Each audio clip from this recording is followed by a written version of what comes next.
Hello, everyone. Sorry about that. Welcome along to a live reaction on the Rangers Rabble. I'm joined tonight by James and Robert. Boys, how are we? Good, mate. Good. Hi, brilliant.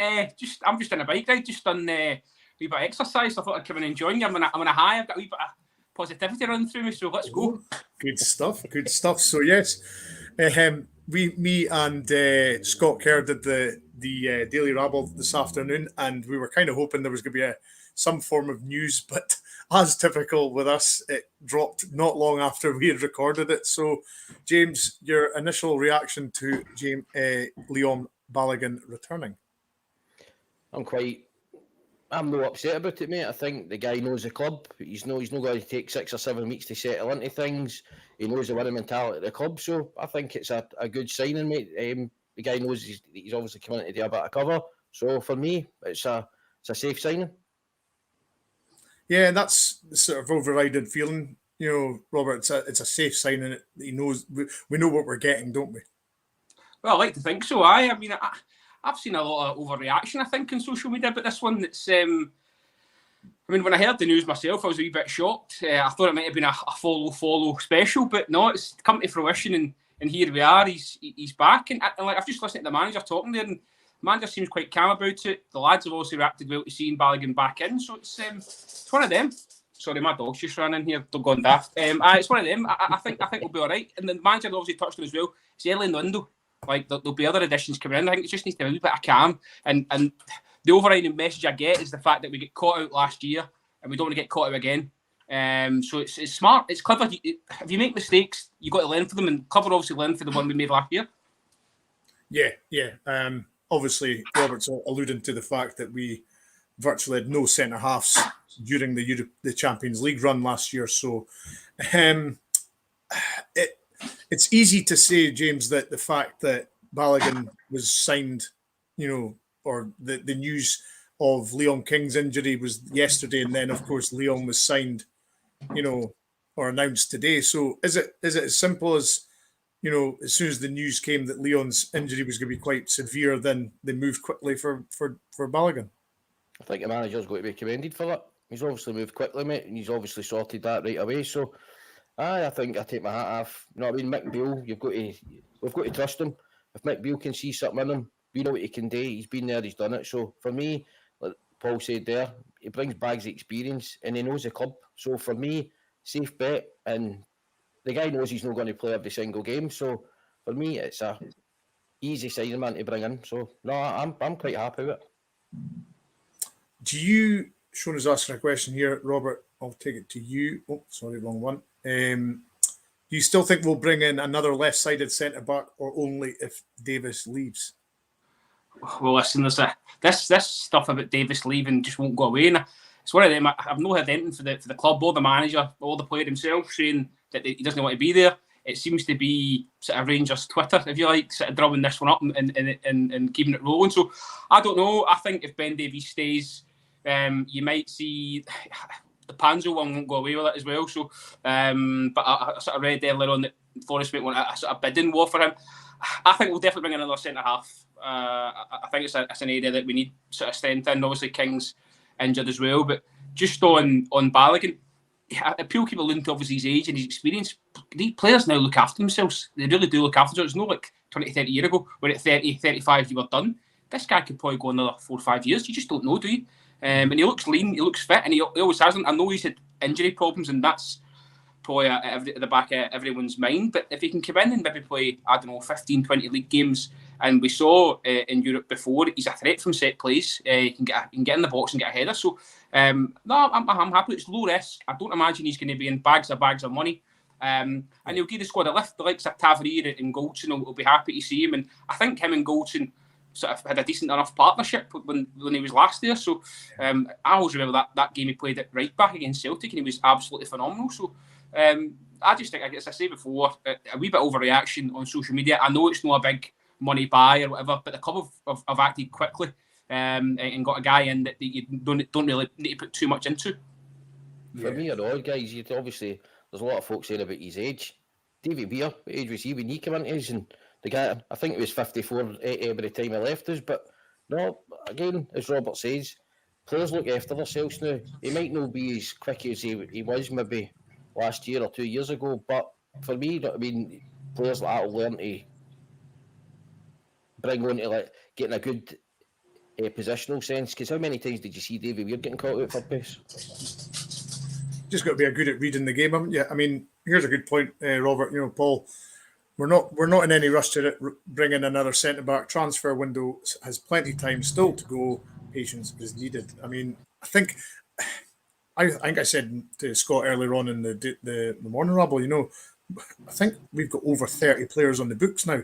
So it's almost a case of now we've got to be looking at moving some out rather than bringing some in, isn't it? Oh, absolutely. Listen, we've got to start turning this squad over, as they would say. I know there's been links to some players today. We don't really deep dive into, because obviously this one's about Balogun coming in, but Kamara linked to a move to Leeds for £5 million. I'd bite your hand off if that was the case. But just on the centre half one and maybe trying to bring another one in. Trouble is, clubs now know it's an area we're looking to strengthen in, so they're not going to just take the first offer we make. They know that we're looking for those kind of players. We've been linked with Trusty early on in the window. That seems to have petered out because maybe a bigger fees wanted or other clubs are interested. And now this Panzo one's not getting wrapped up as quickly as I'd have hoped. That one might drag on. Maybe that's why he's gone and got Balogun in, because he's thinking, well, I'm not going to get Panzo in quick enough for the start of the season and also the big games in Europe early doors. I think that's a good point. You know, Robert makes there, James. We have got Champions League qualifiers coming up very soon. And at the position that we're in just now, when you look at the squad, Goldson's not going to be fit. Clearly, Leon King's just been injured, so that's him not fit.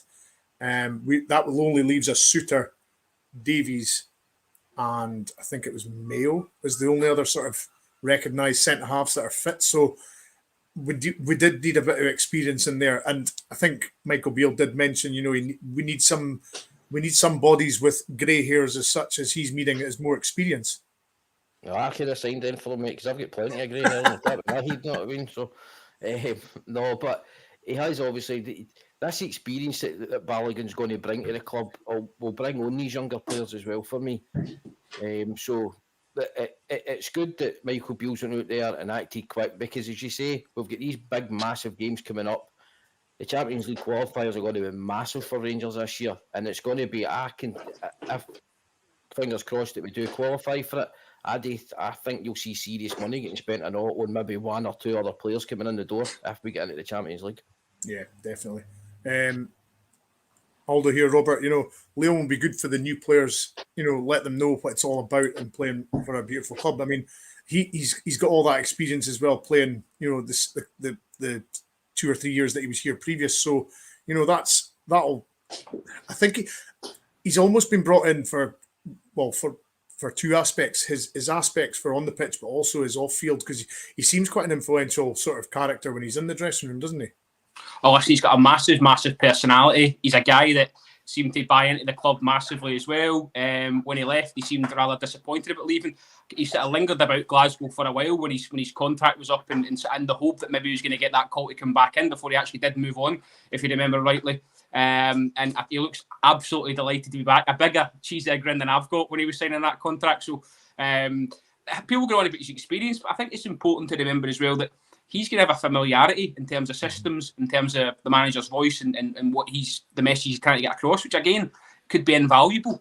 Instead of having I don't want to say a risk, but a player that's coming in that might not settle, that might not like Glasgow, might not like the environment, might struggle playing in front of 50,000, etc., etc. With Leon Balogun, he's been there, done it, and when you think back, he's relatively successful. Won a Scottish Cup, won the league, and got to a European final. So he's all positive from Leon Balogun. As I say, for me, it's a decent signing, and I think it'll be interesting to see who does start at Rugby Park in terms of that central partnership, because John Suter probably now thinking, hold on a minute, I've got company here. I think Ben Davies maybe didn't have the best debut season, we'll say, in terms of settling in. There was some issues here and there, and he's not won over the majority of the support, I would say. That's not me saying I'd sell him, by the way. I'd certainly keep him in, but maybe that step up of another player coming in that's not Leon King level in terms of pushing, might actually get the most out of him as well. So you've got 4 centre halves there that whatever the partnership is, really, you'd be confident against anyone in the league. Yeah, definitely. I mean, I think with Goldson not being fit for the foreseeable, James, it's nice to have Leon in there in a sense that he's been there and done it with the club. Whereas Suter's first season, Davis' first season, all the centre halves that are there that are fit, are relatively new to the club. So Leon will be able to sort of put an arm around them, being the elder statesman in the sort of squad, and hopefully get them through the games, won't he? 100%, and he's been to places like your Kilmarnocks where you're going to go, let's St Mirren's, and you're going to get dragged into a dogfight, and the big man's been there and done it. So for me, no, it's good to have him round. As Robert was saying, his experience will be able to bring on these younger players, add it on, be able to talk the boys through the games, even if the guy's starting on the bench, he's still going to be good to have a boot in that dressing room, speaking to them, geeing players up and stuff like that. So no, it's all good for me, mate. Yeah, and I think he's something different, Robert, in the sense that he's not going to be this Franz Beckenbauer player where he's going to stroll out of the fence and spray passes.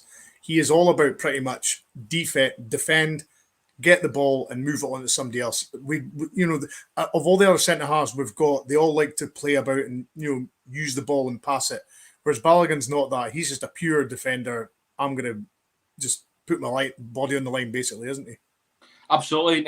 And listen to Dujon Sterling's comments earlier on today. He'll love that because he said that he's all for defending as well, which is great to hear. It's great. First and foremost, you want your defenders to defend. We've said time and time again about our fullbacks being caught out many a time at the back stick, etc.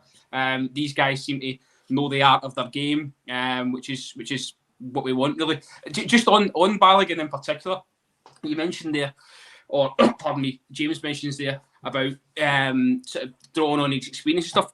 Jack Butland looks like he's going to be the number one, right? I know people probably say, McCrory done well in the season, and he did, but Butland's come into play. Let's not beat around the bush. He didn't leave Man United to come and without any assurances that he was going to be the number one. I would say for him to look in front of him and see, let's just say, Goldson and Balogun, or Goldson and Suter, or Balogun and Suter, he's going to be absolutely confident in what's in front of him in terms of instruction, not getting caught out, plenty of communication. You've got Tavernier, who's experienced, and then I'm hoping the left full back is going to be this season Ridvan Yilmaz, who will draw on all that experiences that's alongside him. So it can only be good. And as the manager said, let's not panic here. This isn't, the shopping's not done yet, as James alluded to before, in terms of Europe. I think it was Will from the other night on Monday night's podcast said that if we get through the first qualifier, it's a £5 million parachute payment. Well, that's a centre half, and a good one at that for our level. And then if we do actually make it to the promised land and hit the jackpot, then you don't know what the club will actually invest as well. So the squad is, as you say, barring exits, it's going to look a lot different to what we had last season, I think, anyway. I'm hoping that the players like Cantwell, Raskin, even Ryan Jack to a degree, are seeing these guys come in and getting very, very excited and looking forward to it.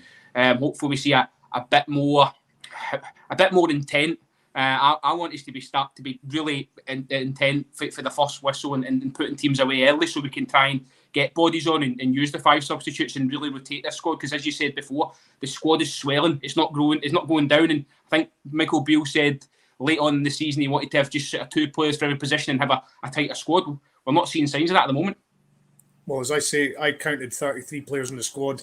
So if you're looking at 8 players out of that squad going to be moved on, if that's the ideal number he's wanting. So, yeah, things are going to change. Now, I played devil's advocate with Kerr on the Daily Rabble this morning, so I'll do it with you two as well. We've a young centre-half who's just came back on loan from Kilmarnock, 23-year-old. I think he played every game for Kilmarnock. Lewis Mayo. Now, is he a person that's potentially got a chance to even start games for Rangers, in the sense with the situation with the centre half position where we're light in numbers with injuries?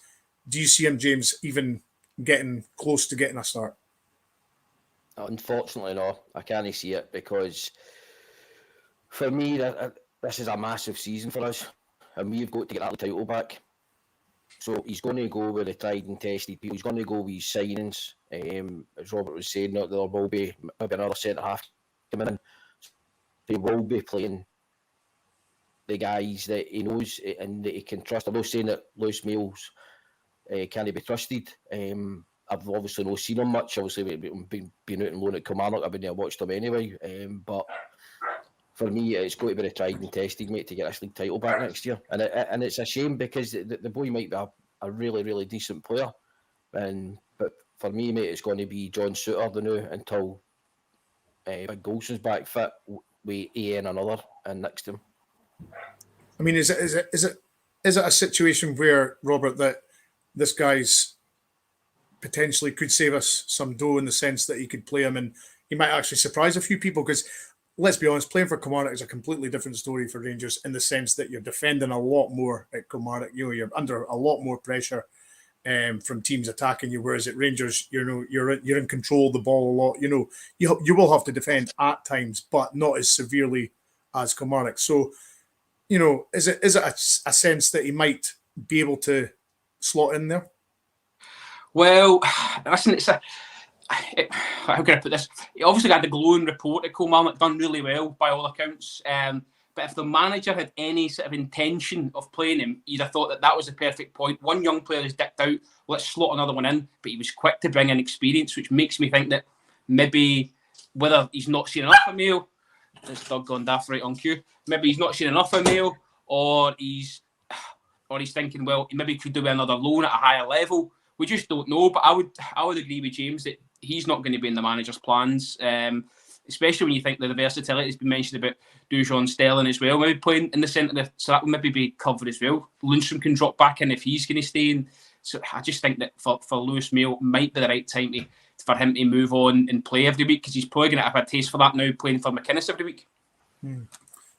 Just to say, Scotty, yes, Ridvan is at the training camp. He has been training with Rangers away. So, folks, just a quick thumbs up or thumbs down if you're either happy with the Balogun signing or not happy.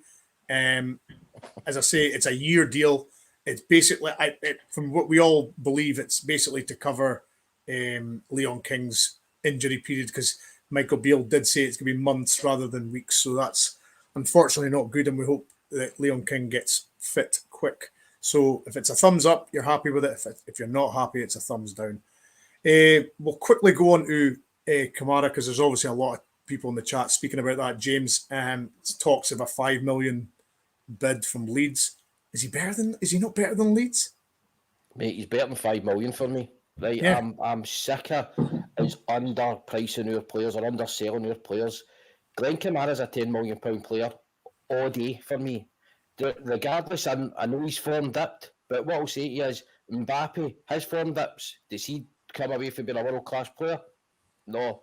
We need to get out of this habit now. I've actually gone for top dollar for these players. Glenn Kamara's only 24, 25 years of age. He's still to hit his peak.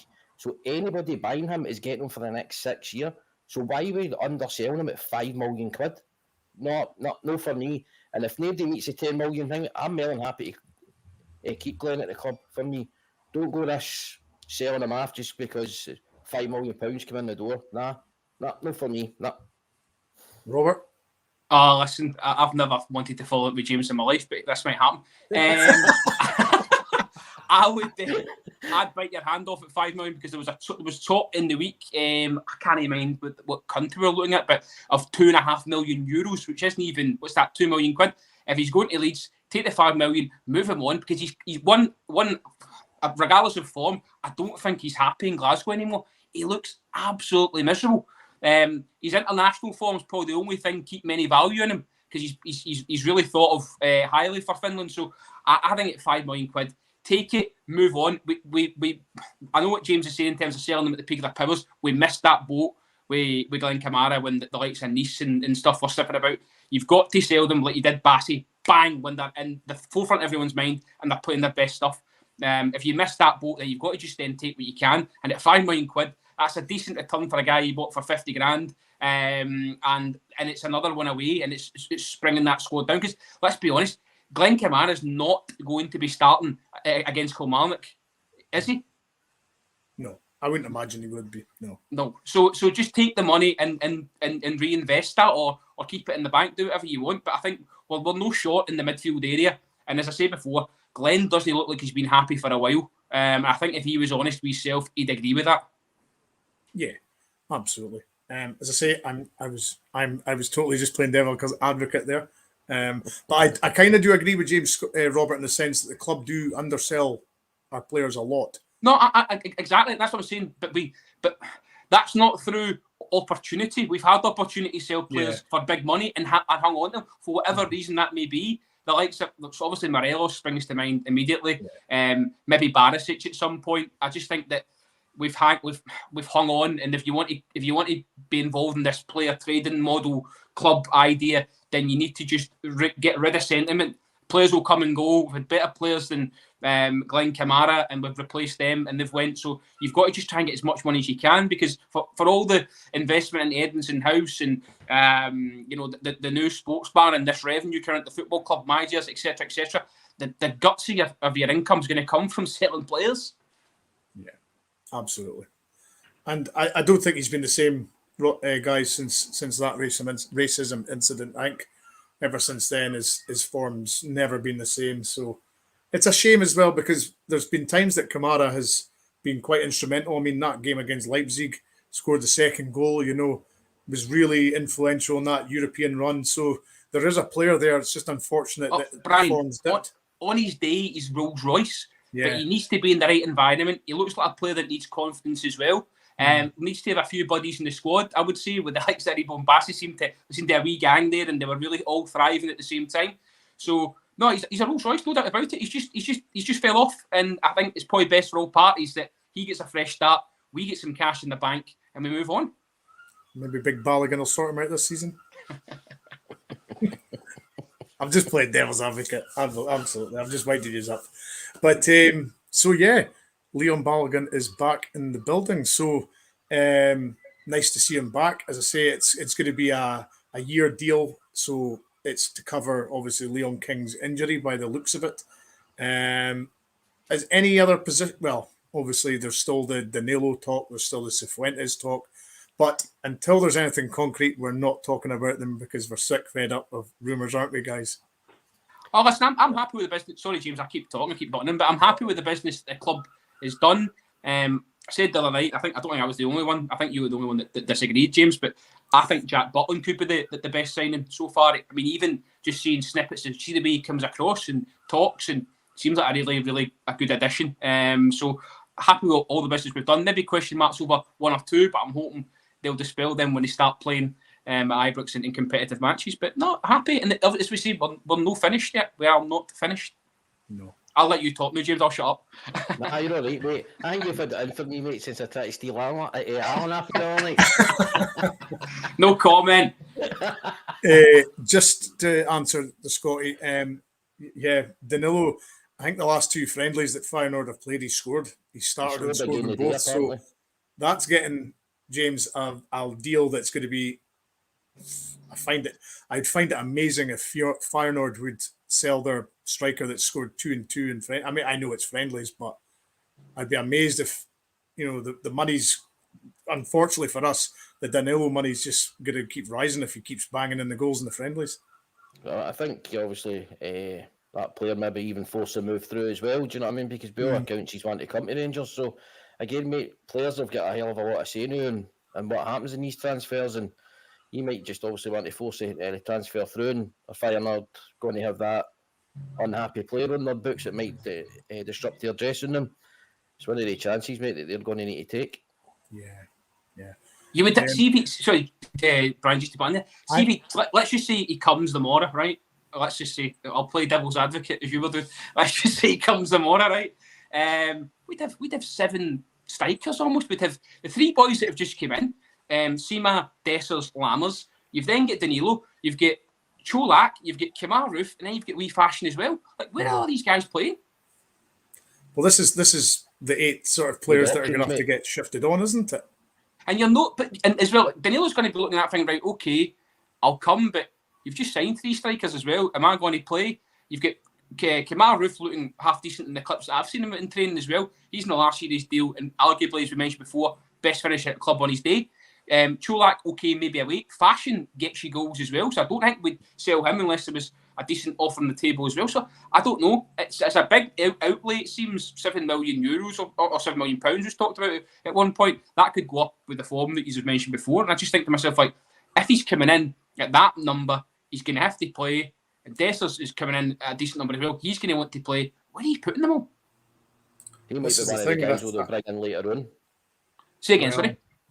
He might be one of the players though that will come in maybe later on in the transfer window. Do you know what I mean? If he's not under any pressure, mate, to get another striker in now. What do you mean? Once we've turned over a couple of players, then bring him in later on? Aye, kind of later on, because we did see that you might see Michael Beale spend some money later on in the transfer market. Do you know what I mean? I think, as I said to Scott Kerr earlier, is it a case of that he's signed the guys in knowing that there's going to be guys leaving, in the sense that he'd rather have the guys in rather than let guys go and then be under pressure to get guys in, if you know what I mean? He's done it the other way around. I know that's a fair point, but at the minute there doesn't seem to be a lot of noise around a lot of our players. That's what's worrying me. Like, brilliant that we were getting named after name pretty much as soon as the season sort of petered out. We were getting names thrown at his left, right, and centre. Butland seemed to appear quite quickly and things materialised. But and in terms of players going out, we're not hearing much noise, and that's concerning because we need to, as you said before, we need to shift someone. And James isn't going to like it because I think we're going to be taking small fees for these players. I did hear Beale say though that there will be players moving out the door. He did say that in his press conference today, that there will be players moving out. So for me, I don't think there's no reason to panic about players no get out, because there will be players going out the door. Yeah. I think, well, if Michael Beale's going to stand by his word and say that he wants a 24-man squad, then things are going to have to change because he's got 8 players too many. So, simple maths works that out. But apart from that, folks, that will be it. I mean, Balogun is back in the building. So let's just, nobody's ever saying that he's going to be an automatic starter. He's a backup, I think. And I think he knows that. But his love for the club is there, and he loves playing here. And there's a lot of people under the impression he should never have left in the first place. But the past is the past. He's back now, so and we've got the good Doc Waller and all his coffee beans, so everything's going to be great now. So nothing to worry about. But I started already, Brian. I know, absolutely. The comments are out there already, mate. Know what I mean? Oh, we're drinking coffee again. Aye, yeah. What's in that coffee? What's in it? Oh, I tell you. Anyway, my thanks to James and Robert for jumping on today. Thank you. No bother, mate. No bother. And thank you for everybody for jumping on at short notice. That was us reacting to Leon Balogun joining the club. So we will be back again, I think, on Friday. Robert, is it? Yes, there's a pod on Friday. I'm sure we'll all be involved, and we'll be looking forward to the pre-season games starting in earnest next week. Yes, absolutely. So thanks again, everybody, for commenting, and we shall see you on Friday night. Thank you.